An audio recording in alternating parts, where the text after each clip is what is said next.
Hello नमस्कार सभी प्यारे बच्चों का स्वागत है फिर से बीएससी प्रो क्लासेज में।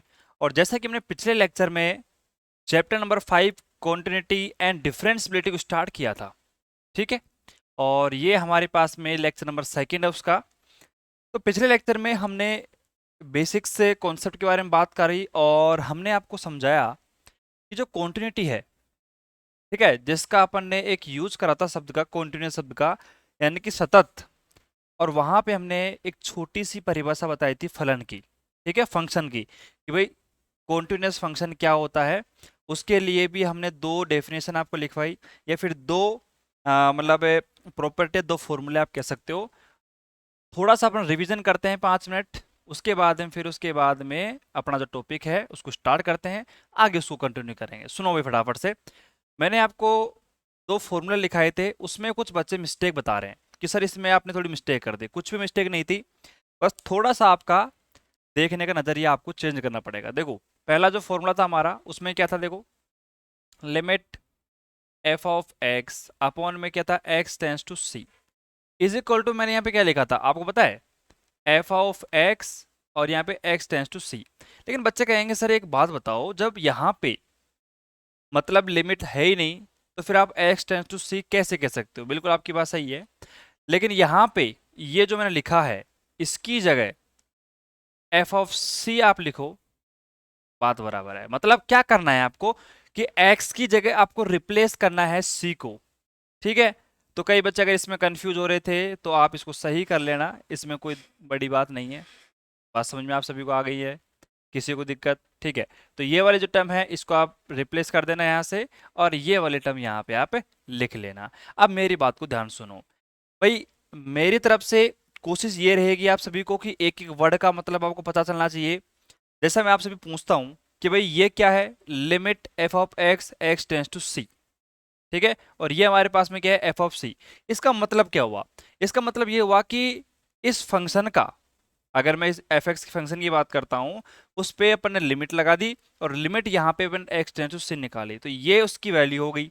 और ये हमारे पास में क्या है, ये हमारे पास में जो फंक्शन है उस फंक्शन की उस सी पे वैल्यू हो गई। सी क्या है हमारे पास में, सी यहाँ पे कोई भी पॉइंट हो सकता है, कोई भी पॉइंट हो सकता है जो कि अपन को क्वेश्चन में गिवन होगा, ठीक है। 0 1 2 3 कुछ भी हो सकता है। सेकंड, यहाँ पे जो अपना सवाल था, ये सवाल नहीं अपना फॉर्मूला था, limit f of x upon में क्या था, x tends to c minus is equal to में हमारे पास में limit f of x upon में क्या था, x tends to c plus, और इज इक्वल टू में एफ ऑफ सी। यहाँ पर भी आप अगर थोड़ा सा करेक्शन करना चाहो तो यहाँ पे एफ ऑफ सी आप कर सकते हो, ठीक है। तो जो मैंने कल आपको दो फॉर्मूले लिखवाए थे, उन दोनों फॉर्मूले में आप थोड़ी सी यहाँ पे अगर करेक्शन करना चाहो तो कर सकते हो। बाकी वो करेक्शन है ना, वो करेक्शन इसलिए मैं कह रहा हूँ क्योंकि अभी आप पे 12th क्लास में आए हो, ठीक है, और अभी आपको कॉन्सेप्ट्स के बारे में ज़्यादा पता नहीं है। तो जो मैंने कल लिखा था वो भी बिल्कुल सही है, लेकिन आप कंफ्यूज ना हो बिल्कुल भी, इसलिए दोनों फॉर्मूले जो हैं ऐसे कैसे मैंने आपको लिखवा दिए हैं, ठीक है भाई।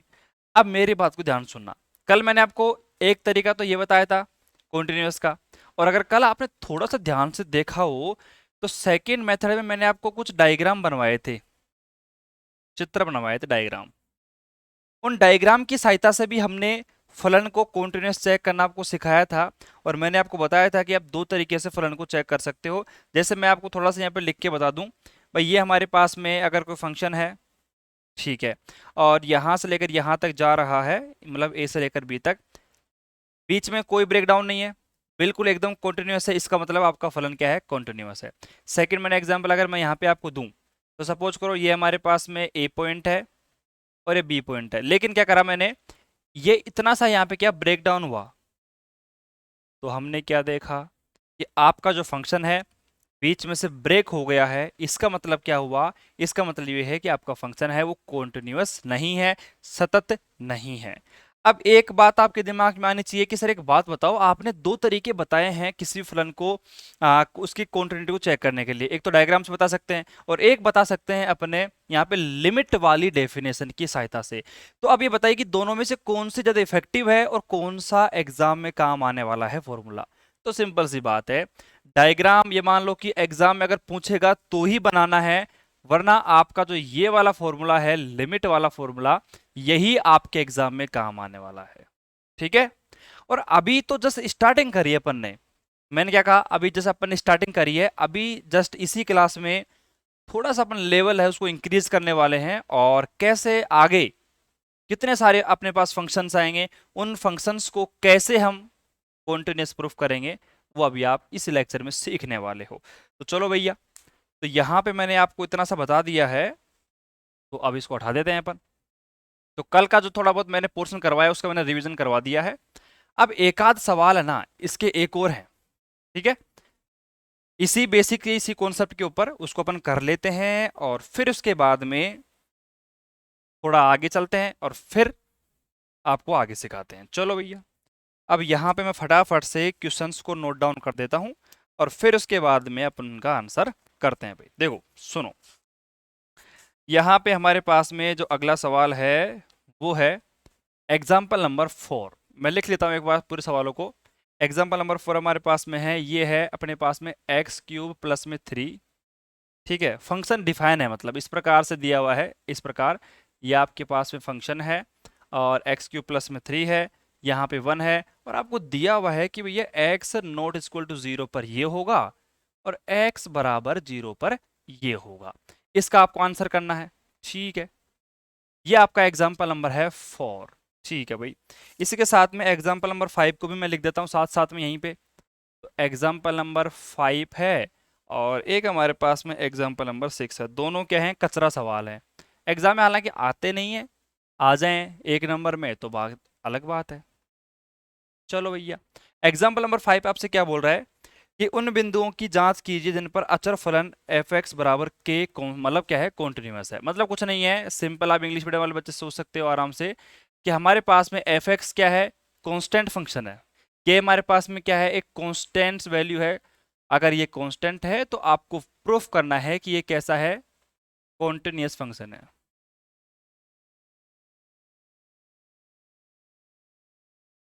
उसी प्रकार यहां पे आपसे एग्जांपल नंबर 6 में पूछा गया है कि आपके पास अगर फंक्शन f(x) है, अगर वो आइडेंटिटी फंक्शन है, तत्समक फलन है, तब आपको उसको कॉन्टिन्यूअस प्रूफ करना है। तो ये अपने 3 एग्जांपल हैं, और एग्जाम में 1 नंबर 1.5 नंबर में इन तीनों में से कोई सा भी सवाल एग्जाम में आ सकता है। फटाफट कर लेते हैं, उसके बाद में फिर अपन बेसिक स्टार्ट करेंगे और भी हाई लेवल का। देखो सुनो, अब ये सवाल है, कितना सिंपल सवाल है।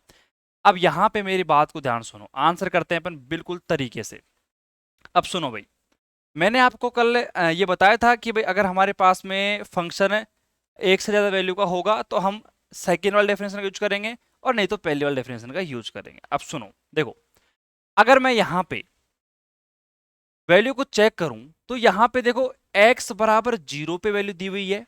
ठीक है, और एक दी हुई है x not is equal to 0 पे। बात समझ में आ रही है कि नहीं आ रही भाई? यहां पे आपको सवाल दिख रहा है कि नहीं दिख रहा?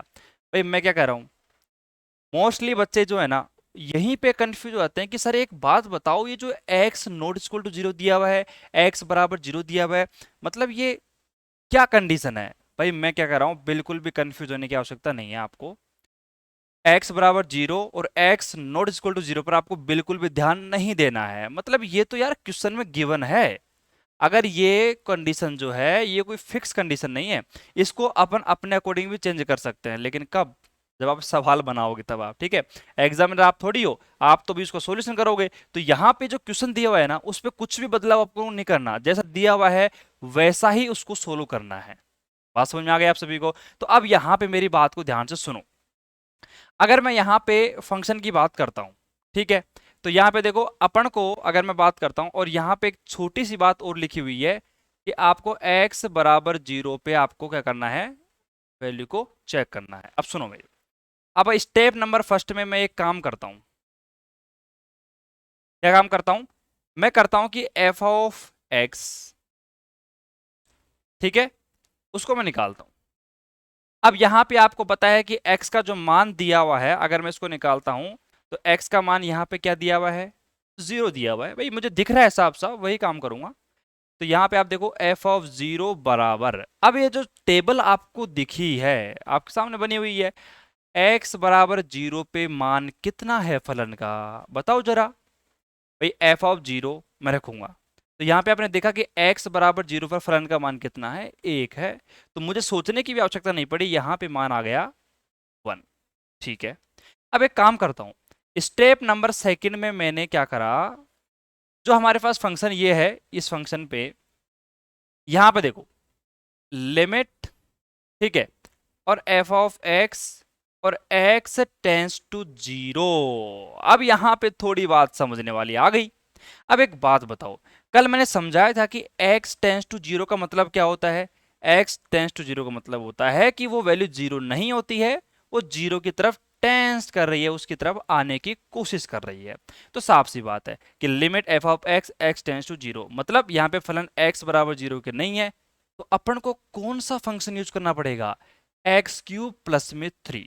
तो सिंपल सी बात है, मान रखो यहाँ पे फटाफट से। तो यहाँ पे देखो लिमिट और एफ ऑफ एक्स, ठीक है, x tends to zero is equal to में, देखो आप लिमिट हमारे पास में है और एक्स क्यूब प्लस में 3 है, और यहाँ पे एक्स टेंस टू क्या आ गया, जीरो आ गया। अब एक्स की जगह जीरो रख दो और 3 यहाँ पे हमारे पास मान आ गया। अर्थात आप कह सकते हो, देखो step number first step number second देखोगे, यहाँ पे 1 वैल्यू आई है, यहाँ पे 3 आई है। अर्थात अपन कह सकते हैं कि यहाँ पे हमारे पास में देखो छोटे छोटे शब्दों में मैं लिखने की कोशिश करूंगा आराम से, कि हमारे पास देखो लिमिट एफ ऑफ एक्स और x टेंस टू जीरो बराबर में एफ ऑफ जीरो आपस में बराबर नहीं आए हैं, अर्थात हमारा फलन जो है वो कॉन्टिन्यूस नहीं होगा। बताओ भाई, किसी को दिक्कत किसी भी प्रकार की, बता सकते हो ना भाई। मैं एक बार चेक कर लेता हूँ सभी को दिख रहा है प्रॉपर तरीके से।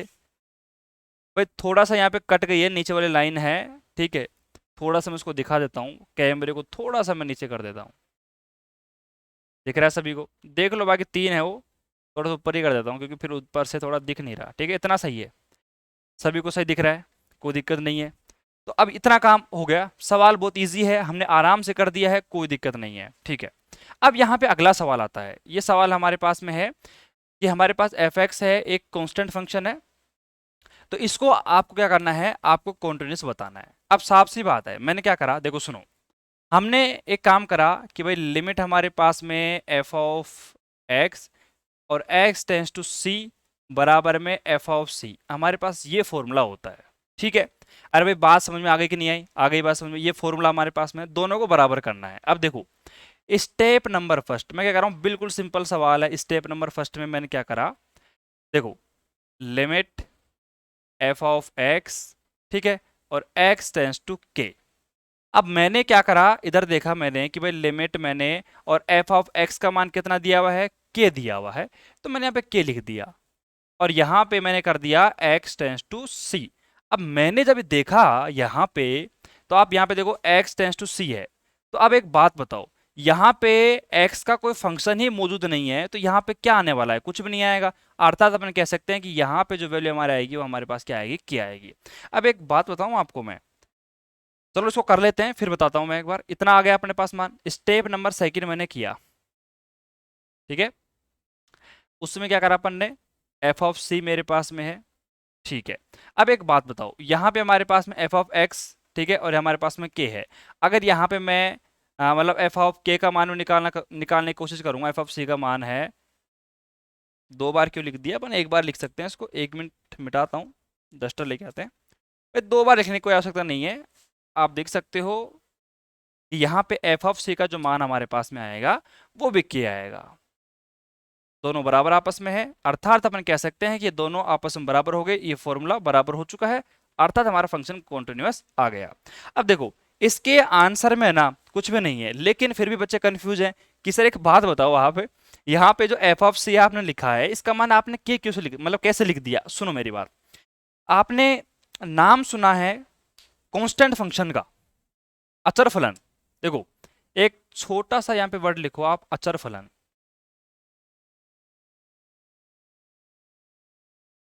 ठीक है, कांस्टेंट फंक्शन, ठीक है। अब एक बात बताता हूं आपको, सिंपल छोटी सी बात, एक काम करता हूं मैं, इसको मिटा दूं साइड से, ठीक है, इसको आप नोट डाउन कर सकते हो आराम से, मिट गया साइड में, वीडियो को पॉज कर लो, नोट डाउन कर सकते हो, ठीक है। इसको थोड़ा सा मैं हटा देता हूं यहां से, और अब यहां पे मैं आपको समझाने की कोशिश करूंगा कि भाई हमारे पास में जो कांस्टेंट फंक्शन है उसका सिंपल सा एक छोटा सा डायग्राम होता है, देखो इस प्रकार। अगर हमारे पास में ये हमारे पास एक्स अक्ष हो गई, ये वाई हो गई, अब ये हमारे पास जीरो है, ये वन हो गया, सॉरी वन करो ना इसको, वन हो गया, ये हमारे पास टू है, ये हमारे पास थ्री है, ये हमारे पास फोर है, फाइव है, सिक्स है। अब कांस्टेंट फंक्शन का मतलब क्या होता है? इसका मतलब ये होता है कि अगर हमारे पास कोई फंक्शन है एफ एक्स और अगर वो कांस्टेंट है, इसका मतलब उसकी वैल्यू में कोई भी बदलाव नहीं हो रहा, वो लगातार आगे की तरफ बढ़ रहा है। अब एक बात बताओ, मैंने यहाँ पे क्या लिखा है, x टेंस टू c, मतलब ये जो वैल्यू है c, ये इनमें से कहीं न कहीं वैल्यू एग्जैक्ट होगी, जैसे मान लो यहाँ होगी, यहाँ होगी, कहीं पे भी मैं c को मान सकता हूँ। अरे लेकिन मैं एक बात बताओ, उस c से क्या फर्क पड़ेगा? उस c को आप कुछ भी ले लो, 4 ले लो, 5 ले लो, 6 ले लो, 7 ले लो, अरे उससे तो कोई फर्क ही नहीं पड़ रहा, क्योंकि हमारा फंक्शन क्या है, कांस्टेंट फंक्शन है, उसकी वैल्यू में कुछ बदलाव ही नहीं होगा। अब यहाँ पे एफ ऑफ सी का मान के कैसे आ गया? अरे आप कुछ भी रख लो, एक रख लो, दो रख लो, तीन, चार, पाँच, छः, सात, आठ, नौ, 10, 11, 12, 13, कितना भी आगे चल जाओ, आपका जो मान है वो हमेशा क्या रहेगा, एफ ऑफ एक्स बराबर में के रहेगा। तो बराबर आपस में आना ही है। अब एक बात आप याद भी रख सकते हो यहाँ पे, कि जो आपका मतलब कांस्टेंट फंक्शन होता है ना, आपका जो अचर फलन होगा वो हमेशा आपका कॉन्टिन्यूअस फंक्शन होगा। इस बात को आप याद कर सकते हो भैया आराम से, ठीक है। आंसर हो गया। चलो अब आगे चलते हैं थोड़ा सा, अब इसका आंसर कर देते हैं भैया। एफ ऑफ एक्स बराबर हमारे पास में क्या है, एक्स है। अब इसका नाम क्या है भैया? इसका नाम है आइडेंटिटी फंक्शन, ठीक है, आइडेंटिटी फंक्शन, तत्समक फलन, तत्समक इसको बोलते हैं अपन। अब इसकी क्या कहानी है? अरे कुछ भी कहानी नहीं है, वही सिंपल सी बात, वही फॉर्मूला हमारे पास में, लिमिट एफ ऑफ एक्स हमारे पास में एक्स टेंस टू, वही हमारे पास रख दो, सी रख दो, और बराबर में आपका एफ ऑफ सी हमारे पास में। अब देखो स्टेप नंबर फर्स्ट आपके पास में वही, आपने क्या करा, लिमिट एफ ऑफ एक्स और एक्स टेंस टू सी। अब आपको पता है यहाँ पे एफ ऑफ एक्स बराबर क्या है, एक्स हमारे पास में है, तो यहाँ पे आपने क्या लिख दिया, एक्स टेंस टू सी, तो इसका मान जो आपके पास में आएगा वो सी आएगा। इसी प्रकार मैं स्टेप नंबर सेकंड में चलता हूँ, और यहाँ पे आप देखो तो हमारे पास में क्या है, एफ ऑफ सी है। अब आपको पता है एफ ऑफ सी हमारे पास में क्या, एफ ऑफ एक्स है, तो यहाँ पे अगर एफ ऑफ एक्स की जगह एफ ऑफ सी लिखोगे तो एक्स की जगह क्या आ जाएगा, हमारे पास में सी आ जाएगा, और दोनों आपस में बराबर हो गए, और ये आपका आ गया बराबर, और ये आपका कॉन्टिन्यूअस फंक्शन बन गया है। मतलब दोनों देखो कचरा सवाल है एकदम, कुछ भी नहीं है इनके अंदर। बाकी इंपॉर्टेंट क्या है, इंपॉर्टेंट ये है कि आपको कॉन्टिन्यूअस फंक्शन का ग्राफ आना चाहिए, कैसे बनता है, और ये आखिरकार कांस्टेंट क्यों होता है, क्योंकि इसकी वैल्यू बिल्कुल भी चेंज नहीं हो रही है। अगर किसी भी फंक्शन की वैल्यू बिल्कुल चेंज नहीं होती है, इसका मतलब आपका वो कांस्टेंट फंक्शन होता है। चलो अब इसके बाद में अगर यहाँ पे देखो एक छोटी सी बात, अगर मैं यहाँ पे आपको आइडेंटिटी फंक्शन का ग्राफ बना के दिखाऊं, तो आप देख सकते हो आराम से, बिल्कुल प्यार से, एकदम प्रेम से देखो भैया। और मैंने आपसे पहले ही बोल दिया था कि भैया बेसिक जो क्लासें हैं ना, बेसिक क्लासें, उनमें आपको थोड़ा बहुत टाइम देना पड़ेगा, उसके बाद में अपन एक्सरसाइज के सवाल आराम से निकाल सकते हैं। और ये ग्राफ आपका आइडेंटिटी फंक्शन का ग्राफ बन चुका है।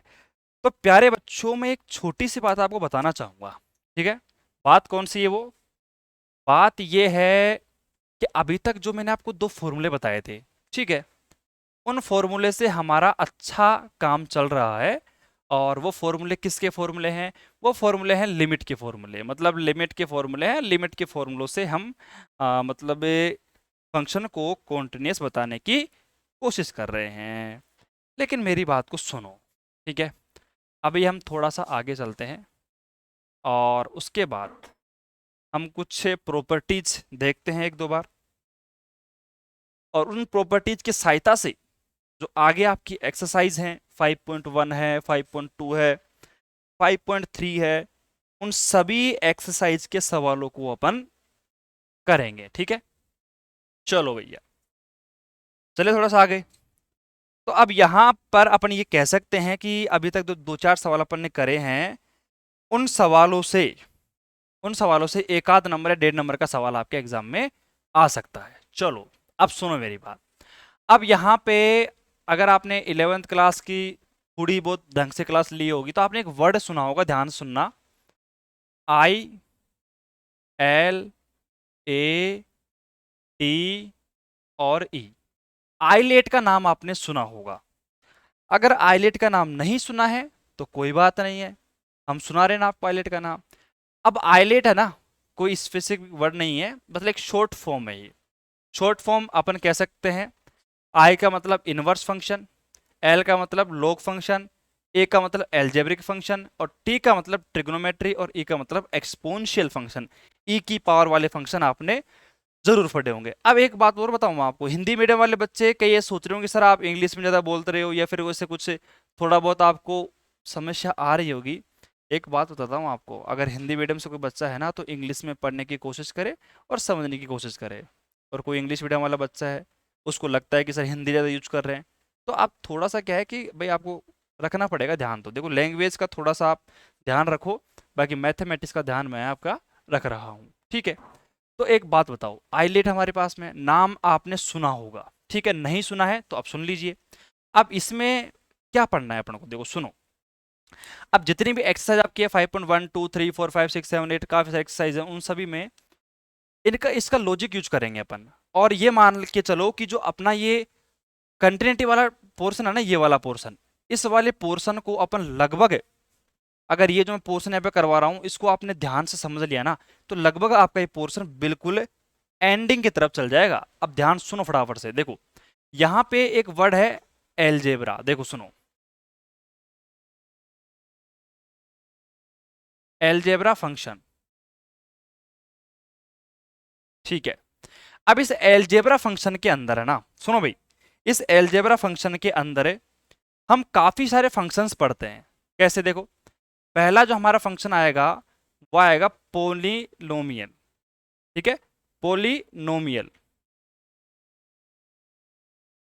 फंक्शन। अब इसको हिंदी में कहें तो बहुपद फलन, अगर मैं लिख दूं यहां पे थोड़ा सा, बहुपद फलन, ठीक है। और एलजेब्रा फंक्शन, इसको तो आप इंग्लिश में याद कर लो, बीजगणितीय फलन, तो उसको हिंदी में पढ़ने की जरूरत नहीं है। लेकिन पोलिनोमियल फंक्शन क्या होता है, बहुपद फलन होता है, ठीक है। इसी के साथ साथ में अपन इसके अंदर पढ़ेंगे। अब कई बच्चे सोच रहे होंगे सर ये क्या पढ़ना लगे बीच बीच में, आप अभी तो आप दो फॉर्मूले पढ़ा रहे थे और उनके डायग्राम बना रहे थे, अभी बीच में कौन सा कॉन्सेप्ट लेके आ रहे हो। मैंने क्या कहा, ध्यान से सुन लो। ये जो कॉन्सेप्ट बता रहा हूं ना, ये वाली जो क्लास है पूरी ढंग से समझ ली, तो आगे जो सवाल आएंगे ना आपके, वो सवाल सारे इसी से सोल्व होंगे और बहुत ही आसानी से सोल्व होंगे, ठीक है। इसी के साथ में यहां पे आएगा आपका एक रेशनल फंक्शन आएगा,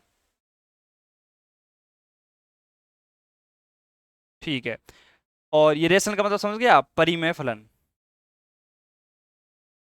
ठीक है।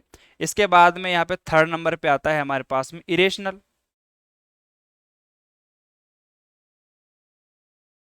Irrational function.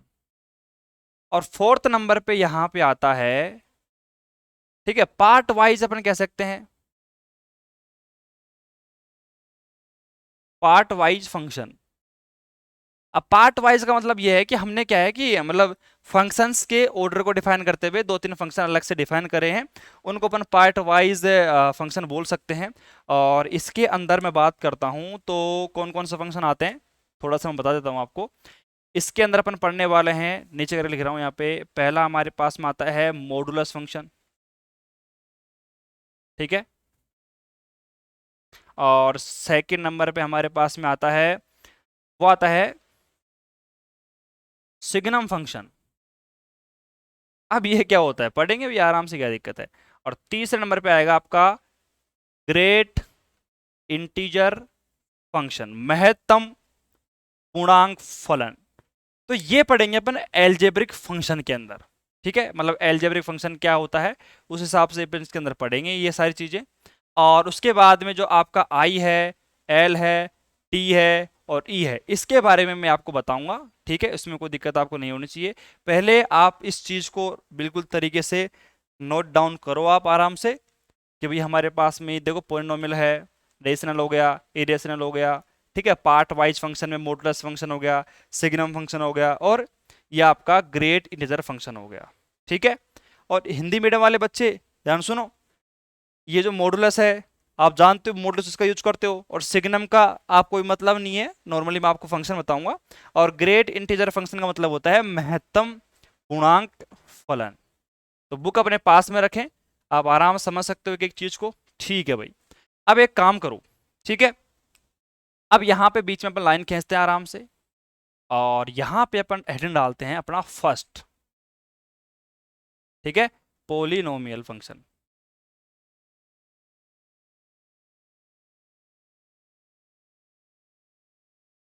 पोलिनोमियल फंक्शन, अब ये अपन क्यों पढ़ रहे हैं, क्योंकि पोलिनोमियल फंक्शन के अंदर जितने भी फलन आएंगे ना उन सभी की कॉन्टिन्यूटी, सान्तत्यता, कॉन्टिन्यूअस, सततता के जो फंक्शन है उनकी जो प्रॉपर्टी है उसके अंदर पढ़ने वाले हैं। अब सुनो मेरी बात, पोलिनोमियल फंक्शन होता क्या है पहले उसको सीखते हैं अपन। एफ एक्स बराबर, ठीक है, ए एन एक्स की पावर एन, सुना ध्यान से, प्लस में ए एन माइनस का वन डॉट में एक्स की पावर एन माइनस का वन। थोड़ा मैं आगे गया, धीरे धीरे धीरे धीरे आगे पहुंचा मैं, यहां पे लिखा मैंने ए टू डॉट में एक्स की पावर टू। थोड़ा और आगे गया मैं, तो यहाँ पे लिखा मैंने ए वन एक्स की पावर वन।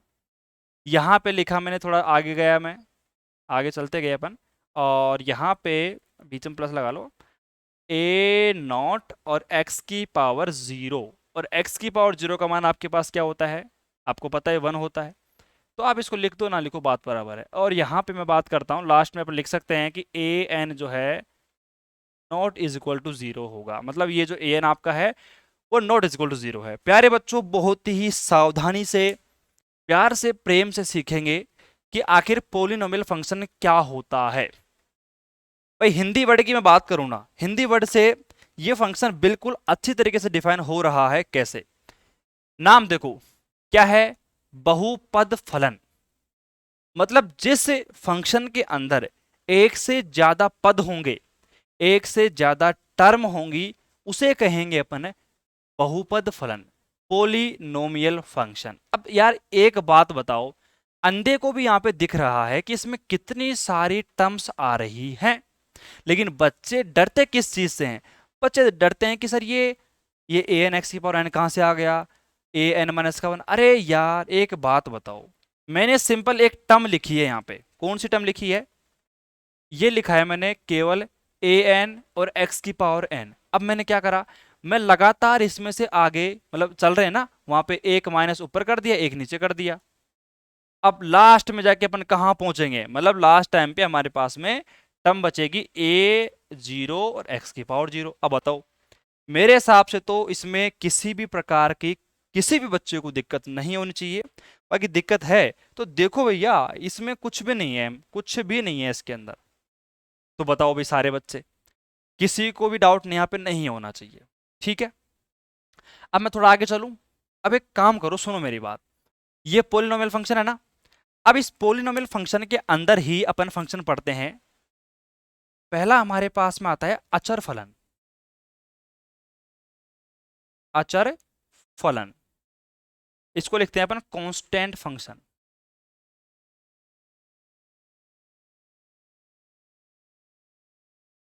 अब सुनो भाई, अचर फलन कांस्टेंट फंक्शन क्या होता है, कुछ नहीं है, एक बात सुनो, अगर मैं इस पोलिनोमियल फंक्शन के अंदर, ध्यान से सुनना भाई मैं क्या कर रहा हूं, कई बच्चे तो यहीं पे अटके हुए हैं कि सर इसको याद कैसे करेंगे। अरे यार एक बात बताओ, मैंने आपको याद करने के लिए कहा है कि इसको नहीं कहा ना, तो बस क्यों टेंशन ले रहे हो आप। मैंने क्या कहा कि इस पोलिनोमियल फंक्शन को मैं अचर फलन कैसे बनाऊंगा, ध्यान सुनना। मैं क्या करता हूं यार, अचर फलन का मतलब क्या होता है, अचर फलन का मतलब है कि मुझे कोई कांस्टेंट चाहिए। अब यहां पे अगर मैं इस ए नोट एक्स नोट को अगर मैं ये लिख दूं, सिंपल क्या लिख दूं, ए नोट, तो बात बराबरी तो है, क्योंकि आपको पता है कि x की पावर जीरो का मान क्या होता है, वन होता है। मैं लिख देता हूं यहां पे, ठीक है। अब यहां पे आपको पता चल गया भाई यहां पे ए नोट है।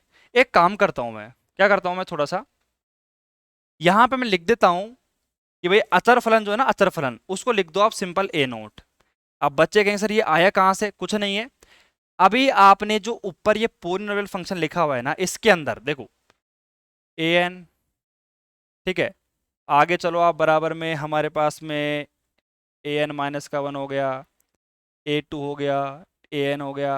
मतलब यहाँ पे अगर आप थोड़ा बीच में लगा दो डॉट डॉट, यहां तक आपको इन सभी का जो मान है अगर आप जीरो कर देते हो, भाई मेरी बात समझ में आए तो ही आप कमेंट करना, नहीं तो मत करना। पहले क्या बोला मैंने आपसे कि यहां पे बीच में लगाओ और यहां पे लिखो आप जहां, वेहर। आपका जो पोलिनोमियल फंक्शन एफ एक्स है ना, कुछ भी नहीं करा मैंने उसके अंदर, सिंपल और सिंपल ए एन माइनस का 1, ठीक है। फिर डेट डॉट डॉट कर दिया मैंने, ए टू ए वन, सभी का जो मान है मैंने जीरो कर दिया। क्यों कर दिया? क्योंकि अचर फलन बनाने के लिए मुझे केवल और केवल एक टर्म चाहिए है, और वो कौन सी चाहिए मुझे? ए नॉट।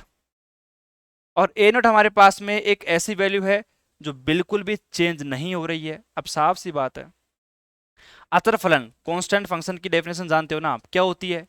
एक ऐसा फलन जिसमें किसी भी प्रकार का कोई बदलाव नहीं हो, वो हमेशा फिक्स रहे, उसे कहते हैं अपन अचर फलन। तो भाई यहाँ पे बन गया ए नॉट हमारे पास में अचर फलन, कांस्टेंट फंक्शन बन गया हमारे पास में, ठीक है। और सेकंड यहां पे मैं बात करता हूं इसी के अंदर, देखो, ठीक है। सेकंड मैं बात करता हूं यहां पे तत्समक फलन,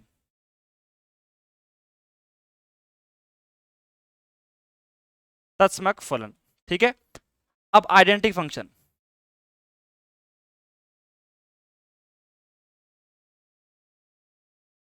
ठीक है। आइडेंटिटी फंक्शन क्या होता है आपको पता है भैया, अभी थोड़ी देर पहले मैंने आपको बताया था, एफ एक्स बराबर में एक्स। अब मुझे एक बात बताओ यहां पे, मेरी बात को ध्यान से सुनना। मतलब जितने भी टर्म्स यहाँ पे हैं, देखो, ए वन है, मतलब ए एन है, ए एन माइनस का 1 है, ठीक है। उसके अलावा हमारे पास में ए टू है, ए एन हमारे पास में है, ए नोट हमारे पास में है, सारी टर्म्स आ रही हैं एकदम, ठीक है। अब मुझे एक बात बताओ, मुझे क्या चाहिए? मुझे चाहिए एक्स। ध्यान सुनना, मुझे चाहिए एक्स। अब कैसे बनेगा? अरे साफ सी बात है यार, आप समझदार बच्चे हो, बिल्कुल छोटी सी बात है। अगर मैं एक काम करूं, इस पूरे टर्म में, देखो, इस पूरे टर्म में मैं क्या करता हूं, देखो, ए एन हो गया, ए एन माइनस का 1 हो गया, डॉट डॉट डॉट हमारे पास में ए टू हो गया, इन सब का मान तो कर देता हूं जीरो, और मैं क्या कर देता हूं, ए वन का जो मान है वो मैं कर देता हूं 1। देख लो ध्यान से, आप एक बार बिल्कुल तरीके से सीखो यार, बहुत ही अच्छी बातें सिखा रहा हूं। कई बच्चों को बोरिंग बात लग रही होगी है, क्यों? क्योंकि उनको मजा नहीं आ रहा होगा ना कि इसमें यार क्या पढ़ रहे हैं अपन। लेकिन मैं क्या कर रहा हूं, इसको अगर आपने तरीके से सीख लिया तो मेरे हिसाब से फिर आपको इस पूरी कॉन्टिन्यूटी की एक्सरसाइज में दिक्कत नहीं आएगी। डिफरेंशियबिलिटी की तो अपन बात ही नहीं कर रहे, अभी मैं बात कर रहा हूँ सिंपल कंटिन्यूटी की, ठीक है। तो यहाँ पे मैंने बताया कि आइडेंटिटी फंक्शन जो है एफ एक्स बराबर एक्स है, वो कैसे लिखा मैंने यहाँ पे, ए वन को बराबर 1 कर दिया और इनका मान मैंने 0 कर दिया। देख लिया आराम से आपने कि सिंपल एफ एक्स बराबर एक्स ही मेरे पास बन गया है। तो बताओ भाई, यहां तक किसी भी प्रकार किसी बच्चे को दिक्कत? हम क्या पढ़ रहे हैं? पोलिनोमियल फंक्शन पढ़ रहे हैं, बहुपद फलन पढ़ रहे हैं, ठीक है। तो सारे बच्चे एक बार कमेंट करेंगे समझ में आ रहा है कि नहीं आ रहा, ठीक है। और सारे बच्चे एक बार वीडियो को पॉज करके इसको नोट डाउन कर लीजिए सारे बच्चे। तब तक मैं इनके क्वेश्चंस देखता हूं कि भाई क्वेश्चंस और कौन से इसमें करवाने हैं, ठीक है भाई। फटाफट से देख लो एक बार, फटाफट।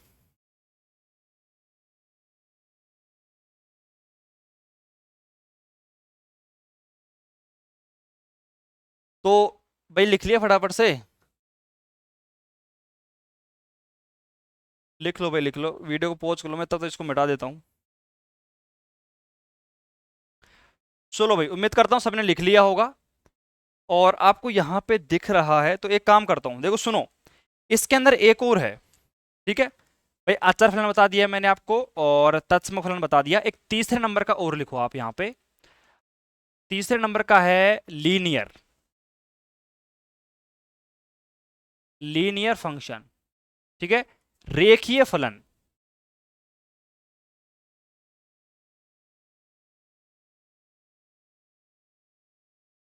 रेखीय फलन क्या होता है? कुछ नहीं है, सिंपल सी बात है। अब रेखीय फलन होता है हमारे पास में एफ एक्स बराबर, एफ एक्स बराबर, यहां पे देखो आप एक बार, यहां पे देखो, ए वन एक्स प्लस में ए नोट। अब एक बात बताता हूं मैं आपको, छोटी सी बात, बच्चे परेशान हो जाते हैं। बच्चे क्या कहते हैं कि सर एक बात बताओ, आपको पता कैसे है कि ये जो लीनियर फंक्शन है, रैखिक फलन है, वो एफ एक्स बराबर ए वन एक्स प्लस में ए नोट है? एक बात बताओ, आपने नाम सुना होगा लीनियर, क्वाड्रेटिक इक्वेशन और क्यूबिक इक्वेशन। हिंदी मीडियम वाले सुनना भाई, आपने सुना है रैखिक, द्विघात, त्रिघात इक्वेशन, समीकरण के नाम सुने हैं ना? अरे एक बात बताओ, जिसका नाम है लीनियर, जिसका नाम है रैखिक, तो उसकी इक्वेशन में कभी भी पावर में कुछ भी नहीं आएगा, मतलब पावर उसकी रहेगी 1। तो एक बात बताओ, ए वन एक्स और यहाँ पे ए नोट, ये दो ही ऐसे टर्म हैं इस पूरी इक्वेशन के अंदर। मतलब जो आपका एफ एक्स है, इस एफ एक्स में ही मैं सब कुछ परिवर्तन करके बना रहा हूं। इसका मतलब एफ एक्स में हमने चेंज करा, मतलब हमने क्या करा, इस ए एन का मान जीरो कर देंगे, ए एन माइनस का मान जीरो कर देंगे, ए टू का मान जीरो कर देंगे, इतना सभी का मान जीरो कर देंगे और हम छोड़ देंगे ए वन और ए नोट को। ऐसा क्यों कर रहे हैं? ऐसा इसलिए कर रहे हैं क्योंकि उससे हमारे पास में दो टर्म बच जाएंगे, ए वन एक्स और ए नोट, और यही हमें चाहिए।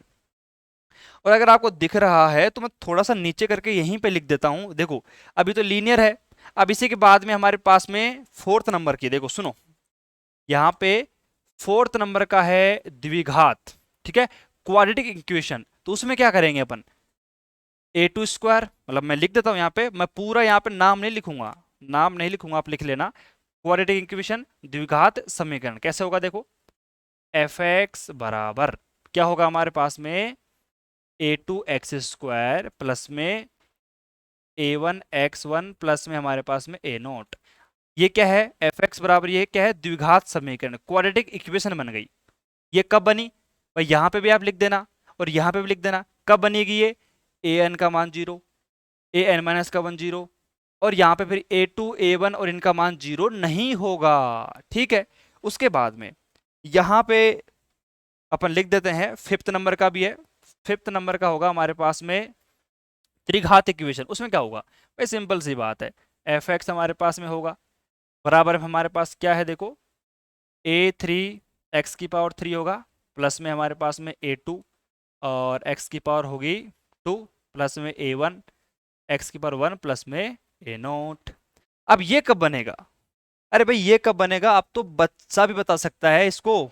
कब बता सकता है भैया, और कैसे बता सकता है? सिंपल सी बात है कि यार हमें यहाँ पे ए थ्री इसके आगे है तो वहां तक के टर्म चाहिए, बाकी सबको जीरो कर दो।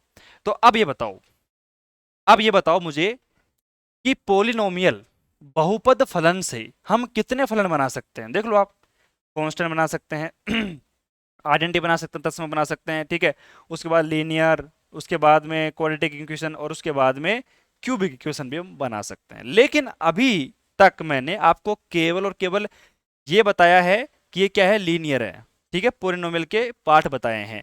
अब इनका बताने का कारण सुनो आप यहाँ पे एक बात लिख लो, बिल्कुल नोट डाउन कर लो, एकदम तरीके से नोट डाउन कर लो कि जितने भी, देखो एग्जाम्पल देता हूं मैं आपको अभी, है ना, एग्जाम्पल दे दिया मैंने सिंपल, मैंने लिखा 5x एक्स स्क्वायर प्लस में x प्लस में 1, एक्स क्यूब प्लस में एक्स स्क्वायर प्लस में x प्लस में 1। अब देखो ये तो कांस्टेंट हो गया, ये आपका आइडेंटिटी हो गया, ये आपका हो गया क्वाड्रेटिक इक्वेशन हो गई, द्विघात समीकरण हो गया, और ये हो गया त्रिघात समीकरण। ये सारे क्या है, इनके एग्जाम्पल है। आपको कभी भी अगर ये पूछे क्वेश्चन के अंदर कि भैया प्रूफ करो कि भैया एक्स स्क्वायर, ऐसी कुछ इक्वेशन आपको देखने को मिले, तो वहां पे आप डायरेक्ट लिख सकते हो कि ये हमारे पास में क्या है भाई, क्वाड्रेटिक इक्वेशन है या फिर त्रिघात इक्वेशन है, और ये इक्वेशन होती हैं वो हमेशा कॉन्टिन्यूअस होती हैं, हमेशा सतत होती हैं। बताओ, अब ये बताओ पोलिनोमियल फंक्शन पढ़ाने का सबसे बड़ा कारण क्या था, कि अगर आपके क्वेश्चन में कभी भी पोलिनोमियल फंक्शन की कोई प्रॉपर्टी यूज करेंगे ना, तो आपको तुरंत पता चल जाएगा कि उसके अंदर ये 4-5 फंक्शन आते हैं, और इन चारों पांचों में कोई सा भी फंक्शन आपको दिखेगा, आप आंख बंद करके बता दोगे ये कौन सा है, ये कॉन्टिन्यूअस फंक्शन है। अब बात क्लियर हुई या नहीं हुई? तो सारे बच्चे इसको नोट डाउन कर लीजिए आराम से। ठीक है भाई, प्रॉपर तरीके से नोट डाउन कर लेंगे। और एक बात सुनो, मतलब थोड़ा सा क्या है कि अच्छे तरीके से नोट्स बना लेना, क्योंकि मैं किसी बच्चे से नोट्स मांग लूंगा, क्योंकि अगर मुझे नोट्स प्रोवाइड करवाने होंगे बच्चों को, तो आप अगर अच्छे नोट्स आप बना रहे हो हिंदी मीडियम इंग्लिश मीडियम में, तो मैं आपसे मांग के और पीडीएफ उसकी आपसे मंगवा सकता हूँ। ठीक है, तो इतना कर लिया अपन ने। चलो भैया, इतना कर लिया है तो अब इसको मिटा देते हैं अपन। अब चलते हैं अपन सेकंड फंक्शन पे। अभी अपन क्या पढ़ रहे हैं, एल्जेब्रिक फंक्शन पढ़ रहे हैं, और पोलिनोमियल बहुपद फलन उसमें अपन ने पढ़ लिया है, बहुत ही तरीके से पढ़ा है, मतलब शायद मेरे हिसाब से किसी बच्चे को डाउट नहीं होगा इसके अंदर। चलो भाई, और मैंने पहले बोल दिया था आपसे कि स्पीड मेरी वही स्लो रहेगी। अगर किसी को लगता है कि यार बहुत स्लो पढ़ा रहे हैं, तो उसमें आप ऐसा नहीं है कि वीडियो को छोड़ के चले गए, भैया आपके पास और ऑप्शन है ना, क्या दिक्कत है, आप वीडियो की स्पीड को तेज कर लो, बस यही सॉल्यूशन है इसका।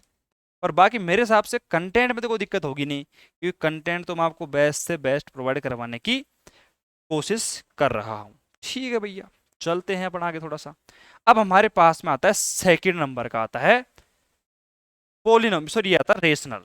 चलो भैया, सुनते हैं अभी इसको ध्यान से अपन। अब देखो, सेकंड नंबर का हमारे पास में है रेशनल। ठीक है,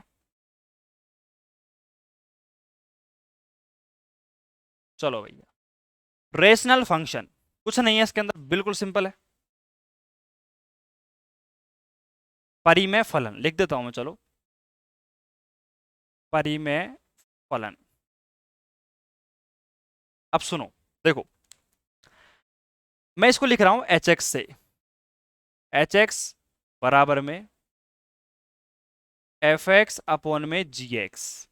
अब बच्चे कहेंगे सर ये कहां से आ गया, सुनो भाई, थोड़ा धैर्य रखो। और मैंने लिखा यहां पे जहां एफ एक्स एवं जी एक्स आर पोलिनोमियल फंक्शन, मतलब क्या है, जहां पे एफ एक्स और जी एक्स क्या है, बहुपद फलन है। अब बच्चे कह रहे हैं कि सर एक बात बताओ। मैंने कहा भाई क्या बात हो गई, कि सर ये जो बहुपद फलन है, पोलिनोमियल फंक्शन है, ये तो अभी हमने पढ़ा है जस्ट, तो पढ़ा है और ये काम आएगा इसलिए तो पढ़ाया था मैंने। अब देखना, मतलब वो जो कॉन्सेप्ट अभी मैंने थोड़ी देर पहले बताया आप सभी को, वो कॉन्सेप्ट यहाँ पे काम आने वाला है। और कैसे काम आएगा, सुनो ध्यान से।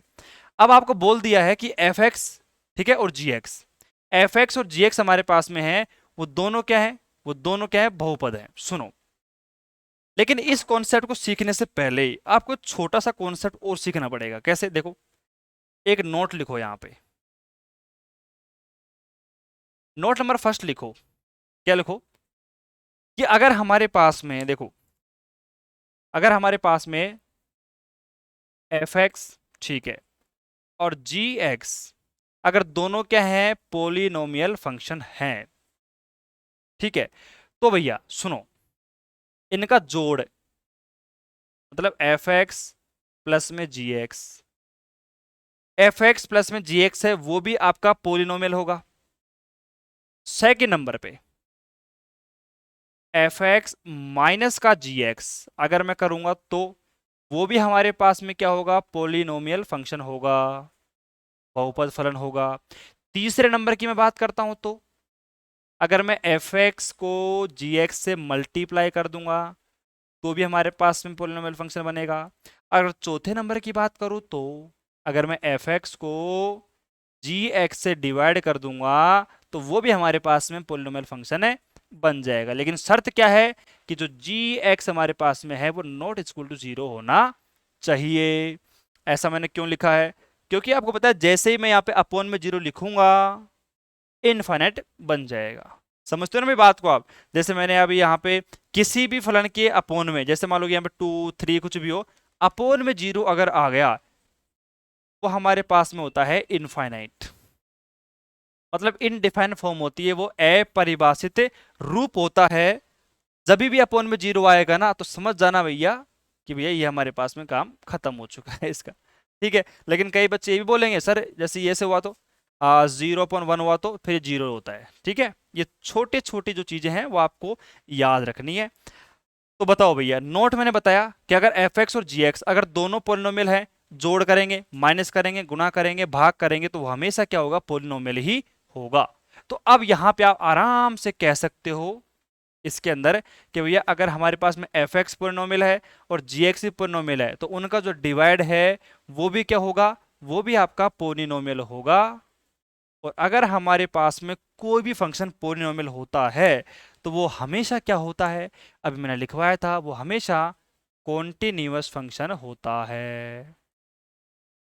बताओ भाई, वो हमेशा क्या होता है, सतत फलन होता है। अब बताओ, किसी को मेरे हिसाब से किसी प्रकार की दिक्कत नहीं होनी चाहिए रेशनल परिमेय फलन के अंदर। बताओ भाई, ठीक है। अब एक काम करते हैं, अब छोटा सा करें काम। एक आपका एग्जाम्पल है, छोटा सा एग्जाम्पल है, वो एग्जाम्पल नंबर आपका है, एग्जाम्पल नंबर आपका कौन सा है, वो एग्जाम्पल नंबर है 9। ठीक है, एग्जाम्पल नंबर 9 को देखो आप एक बार। अब वो एग्जाम्पल नंबर 9 क्यों नहीं करवाया अपन, इसलिए नहीं करवाया क्योंकि ये बेसिक पहले अपन पढ़ेंगे ना, उसके बाद में ही सारे एग्जाम्पल्स क्वेश्चंस एकदम आसानी से हो जाएंगे, किसी को दिक्कत और नहीं आएगी। देखो एग्जाम्पल नंबर आपका है 9। कैसे है, देखो आपको दिया हुआ है कि एफ एक्स बराबर 1 का एक्स दिया हुआ है, ठीक है। और एक बार चेक करता हूँ कि यहाँ पे एक्स का कुछ कुछ वैल्यू है वो कुछ दी हुई है क्या, नहीं नहीं, एक्स यहाँ पे बोला है आपसे, और यहाँ पे बोला है आपसे कि एक्स है और नॉट इक्वल टू 0 है। तो अब आपको चेक करना है इसकी कॉन्टिन्यूटी को, चेक करो आप, इसकी जो कॉन्टिन्यूटी है, इसकी जो सांतत्ता है, इसको चेक करो आप। ठीक है भैया, चेक कर लेते हैं। अब मेरी बात को ध्यान से सुनो, आपके पास में जो फंक्शन आया हुआ है वो क्या है, 1 मिनट का सवाल है ये, और आपको 1.5 नंबर दिला के जाएगा ये 1 का एक्स। आपको पता है 1 हमारे पास में क्या है, एक बात बताओ, 1 हमारे पास में क्या है, अचर फलन।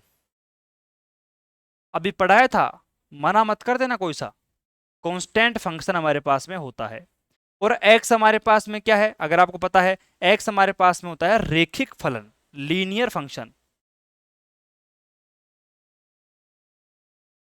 अब आपको पता है कि ये भी पोलिनोमियल हो गया और ये भी पोलिनोमियल हो गया, दोनों का जो अपोन है वो भी क्या हो गया, पोलिनोमियल हो गया। और दोनों का जो अपोन है अगर वो पोलिनोमियल हो गया, इसका मतलब आपका जो फंक्शन है वो पूरा क्या हो गया, पोलिनोमियल फंक्शन हो गया। और अगर पोलिनोमियल फंक्शन बन गया अर्थात अपन कॉन्टिन्यूअस से बता सकते हैं। अब ये जो मैंने बातें बताई आपको, इन बातों को आप तरीके से लिख देना, मतलब तरीके से लिखने का मतलब है कि एक एक चीज को डिफाइन कर देना कि 1 हमारे पास में कांस्टेंट है, x हमारे पास में लीनियर है, तो इन सभी को लिख देना एक एक चीजों को। तो फिर उसके बाद में आपके 1.5 में से 1.5 नंबर, जितना भी 3 नंबर का 1.5 नंबर का जितना भी आएगा, पूरे में से पूरे नंबर आपको मिल जाएंगे। बताओ भाई, किसी भी बच्चे को कोई डाउट है इसके अंदर? मेरे हिसाब से नहीं होना चाहिए। ठीक है भाई, अब आगे चलते हैं थोड़ा सा, यहाँ पे इसको मिटा देते हैं। ठीक है, हो गया आपका सेकंड नंबर का भी। और मैं इसलिए भाई देखो बीच बीच में मैं यहाँ पे हट जाता हूँ, तो आप वीडियो को पॉज करके पूरा लिख लिया करो। ठीक है, मैं लिखने का टाइम आपको नहीं दूंगा, क्योंकि अगर लिखने का टाइम दे दिया तो फिर इसी लेक्चर को मैं 2 घंटे में पूरा करूंगा, तो उससे कोई मतलब नहीं है फिर। ठीक है, प्रॉपर तरीके से आप स्क्रीनशॉट ले लिया करो और फिर उसको आराम से बैठ के नोट्स बना लिया करो। चलो भैया, अब इतना मैंने बता दिया। अब इसमें क्या है कि जो इरेशनल फंक्शंस हैं वो तो सेम परिमेय की तरह काम आएगा, और जब भी ये काम आएगा तो मैं आपको बता दूंगा। ठीक है, सेम ही है दोनों में, कोई डिफरेंस नहीं है। ठीक है, जहां पे रेशनल फंक्शन होगा तो वहां पे रेशनल फंक्शन, इरेशनल फंक्शन क्या होता है कि नॉन डिफाइंड फंक्शन होते हैं। और ये 2-4 एग्जाम्पल इसके हैं, तो जब एग्जाम्पल आएंगे तब मैं आपको इसके बारे में डिफाइन करवा दूंगा। ठीक है, अब अपन बात करते हैं पार्ट वाइज फंक्शन। अब इसके अंदर देखो 3 फंक्शन हमने पढ़े। ठीक है, चलो भैया, तो ये हमारे पास में आता है मॉडुलस फंक्शन। देखो भाई, इसके बारे में बात करते हैं अपन। यहां पे हमारे पास में सबसे पहला आता है मॉडुलस फंक्शन।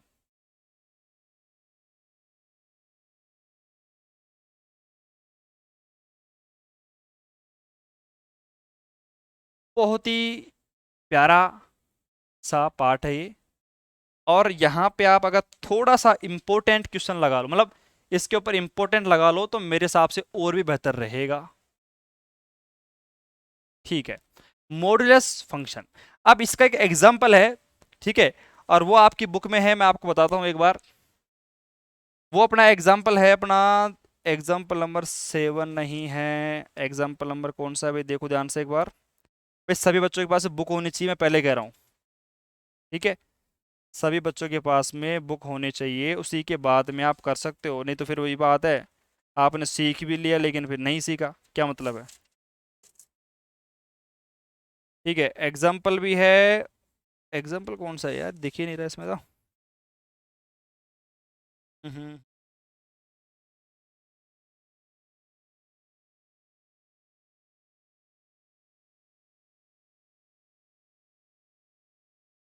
हाँ भाई, यहाँ पे एग्जाम्पल है अपना 7, एग्जाम्पल है। ठीक है, एग्जाम्पल नंबर 7 को देखो ध्यान से एक बार। एग्जाम्पल नंबर 7 को ध्यान से देखो। ठीक है, एग्जाम्पल नंबर 7 है, इसको लिख लेते हैं अपन, बहुत अच्छे तरीके से लिखेंगे। और एग्जाम्पल नंबर 7 आपसे ये कह रहा है कि एफ एक्स बराबर हमारे पास में क्या है। देखो, एफ एक्स बराबर हमारे पास में है मॉडुलस का एक्स। ठीक है, मॉडुलस का एक्स हमारे पास में है और द्वारा परिभाषित फलन है। तो ये हमारे पास में आपको दिखाना है कि ये कॉन्टिन्यूस फंक्शन है।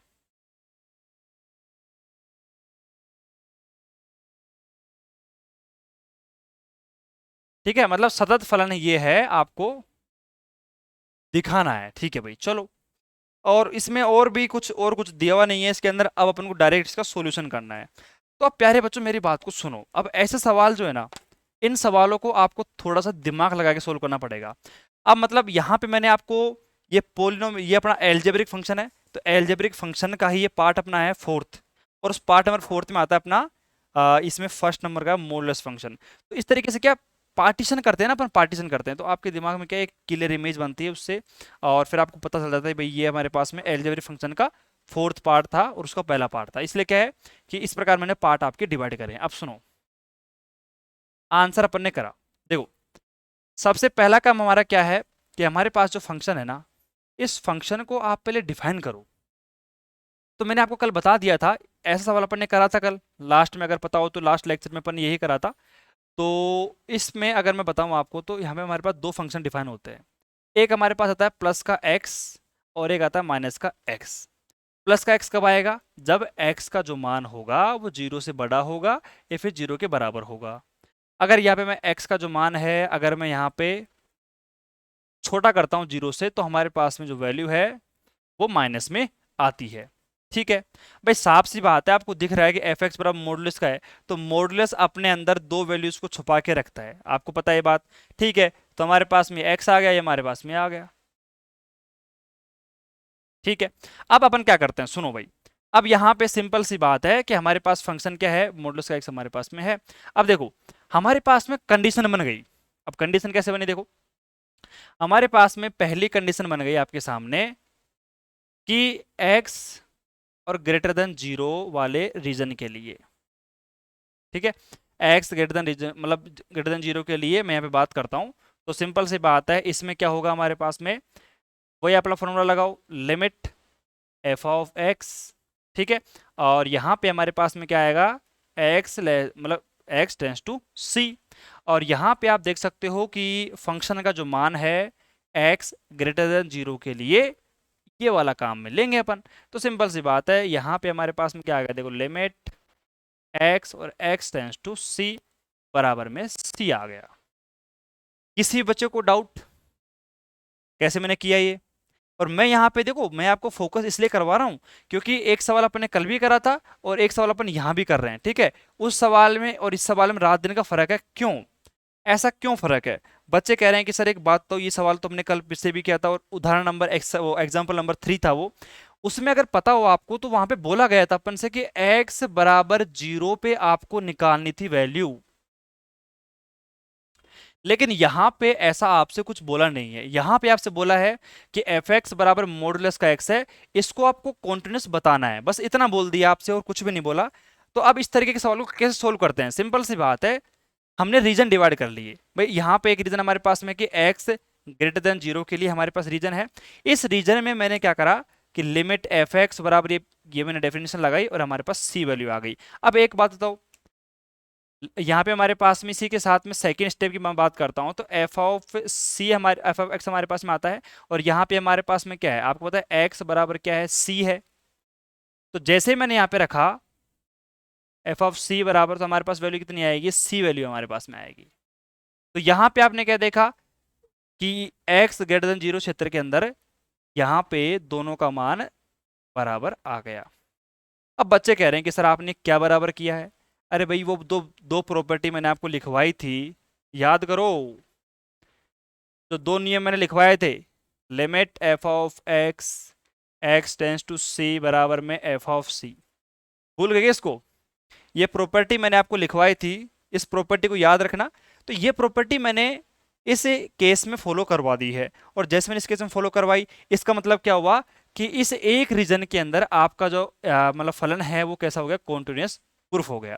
अब हमारे पास में एक सेकेंड रीजन और है, माइनस का एक्स और एक्स ग्रेटर देन 0। तो यहाँ पे मैं एक छोटा सा काम है मैं और कर लेता हूं, अपने क्या फर्क पड़ता है। देखो यहाँ पे मैंने क्या करा, सेकंड लिखा, और मैंने यहाँ पे लाल पेन से इसको लिख देते हैं कि जो रीजन है वो x लेस देन 0 है। तो आपको पता है x लेस देन 0 में जो हमारे पास फंक्शन आएगा, लिख दो यहाँ पे एफ एक्स बराबर आएगा माइनस का x आएगा। तो अब एक काम करता हूं मैं छोटा सा, अब यहाँ पे मैं लिख देता हूं कि स्टेप नंबर फर्स्ट में मैंने निकाली लिमिट एफ ऑफ एक्स और x टेंस टू सी की वैल्यू। आपको पता है यहाँ पे जो फंक्शन है वो माइनस का x है, तो लिमिट हमारे पास में आ जाएगी माइनस का x आ जाएगा, और यहाँ पे x tends to c value आएगी माइनस का c वैल्यू आएगी। इसी प्रकार स्टेप नंबर सेकेंड, आपको दिख रहा है कि नहीं दिख रहा, पहले बताओ भाई, दिख रहा है कि नहीं दिख रहा, नीचे एक बार देखता हूँ मैं। हाँ भाई दिख रहा है, चलो कोई दिक्कत नहीं, मैं नीचे कर दूंगा वो तो कैमरे को, कोई दिक्कत, देख लेना आप आराम से। तो लिमिट हमारे पास में इतना आ गई। अब लिमिट हमारे पास में यहाँ पे एफ ऑफ सी की निकालोगे आप वैल्यू, ठीक है, एफ ऑफ सी। तो हमारे पास में यहाँ पे देखो माइनस का एक्स है, तो माइनस का सी वैल्यू आ गई। तो यहाँ पे भी आप देख सकते हो कि एक्स लेस देन 0, इसमें भी आपकी जो वैल्यूज हैं वो दोनों बराबर आ गई। अब यहाँ पे आपने देखा कि जब दोनों वैल्यू बराबर आ गई हैं, तो अपन कह सकते हैं कि रीजन नंबर फर्स्ट में और सेकंड में आपकी वैल्यू बराबर है। लेकिन लेकिन मैं आपको यहाँ पे देखो क्वेश्चन से करवाना मेरा मकसद नहीं है, ध्यान दो, इस क्वेश्चन में ध्यान दो आप। यहाँ पे एक छोटी सी बात और लिखी हुई है भाई, हमारे पास में पहला रीजन था ये वाला x greater than 0, x less than 0 second region. लेकिन इसमें तीसरा रीजन और है, अगर आपको दिख रहा है तो कौन सा रीजन है, x बराबर 0। देखो एक बार आप, x बराबर 0, x ग्रेटर देन 0 और x लेस देन 0। लेकिन एक बात बताऊं आपको मैं, x बराबर 0 के लिए अपन काम पहले कर चुके हैं, तो अब तीसरा जो स्टेटमेंट है ना वो आप डायरेक्ट लिख सकते हो कि हम जानते हैं कि x बराबर 0 के लिए एफ एक्स बराबर मॉडुलस का x जो है वो कॉन्टिन्यूअस होता है। तो अब इस सवाल में क्या सीखने को मिला, एक बात बताता हूं आपको। ये सवाल जो है ना, इसको आप थोड़ा नोट डाउन कर लो, आपको सही तरीके से दिख भी रहा है मेरे हिसाब से, कोई दिख, सभी बच्चों चेक कर लो एक बार, सही दिख रहा है सभी को? एक बार सारे बच्चे नोट डाउन कर लेंगे इसको, सारे बच्चे इसको नोट डाउन कर लेंगे, बिल्कुल तरीके से नोट डाउन करेंगे भाई, ठीक है, तरीके से इसको नोट डाउन करो भाई, तरीके से, ठीक है, कर लिया नोट डाउन। अब एक काम करता हूँ छोटा सा, देखो देखो वीडियो ना, वीडियो ज्यादा लंबी हो जाती है ना, तो एक काम करा करो आप, वीडियो को थोड़ा स्पीड बढ़ा लिया करो, ठीक है, जिससे क्या है थोड़ा सा आपको टाइम कम लगे। लेकिन आपको पता है चीजें प्रॉपर तरीके से सीखने में तो टाइम लगेगा प्रॉपर तरीके से। अब ये सवाल हो गया ना, ठीक है, अब इस सवाल को मैं समराइज करवाता हूँ आपको। देखो सुनो, ये सवाल ऐसे आपके दिमाग में बिल्कुल भी नहीं बैठेगा, इस सवाल को अपन थोड़ा तरीके से समराइज करवाते हैं। सुनो देखो कैसे करते हैं।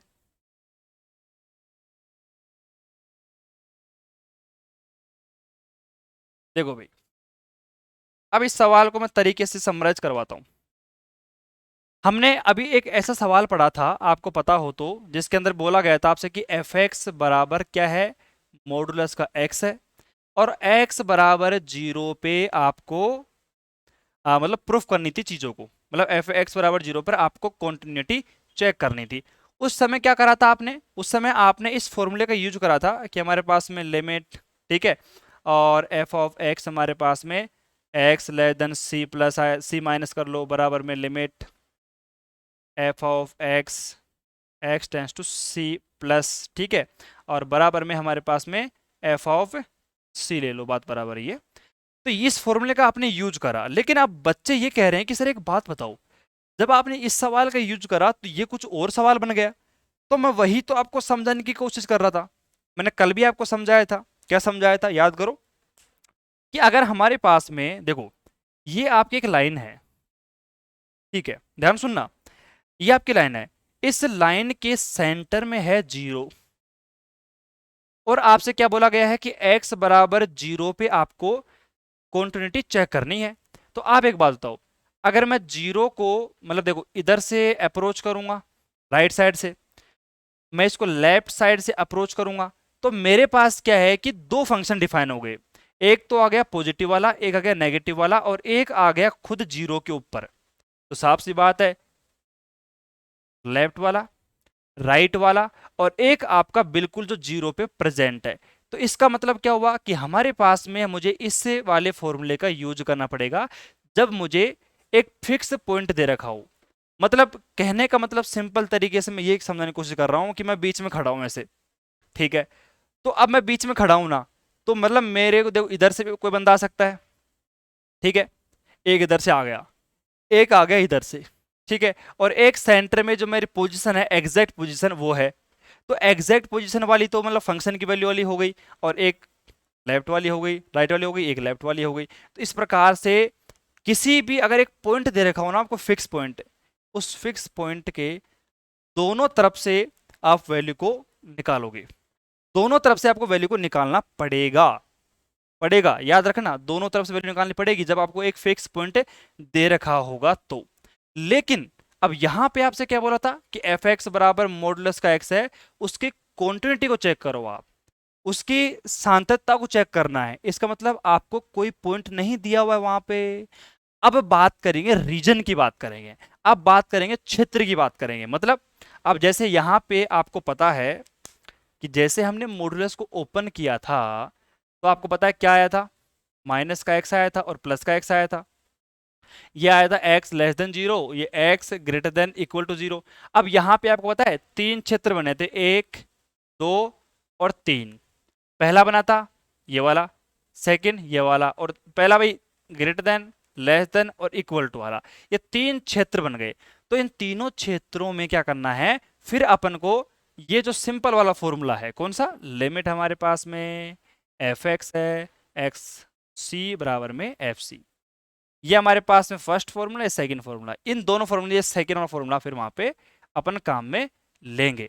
मतलब एक एक क्षेत्र के अंदर जो आपका रीजन फर्स्ट है, उस रीजन नंबर फर्स्ट के अंदर आप इसको सेटिस्फाई करवाओ भाई दोनों बराबर हैं कि नहीं है, सेकंड रीजन में और थर्ड रीजन में, तीनों क्षेत्रों में अगर ये प्रॉपर्टी मतलब सेटिस्फाई हो गई, इसका मतलब आपका फंक्शन है वो कॉन्टिन्यूअस फंक्शन आपका बन जाएगा।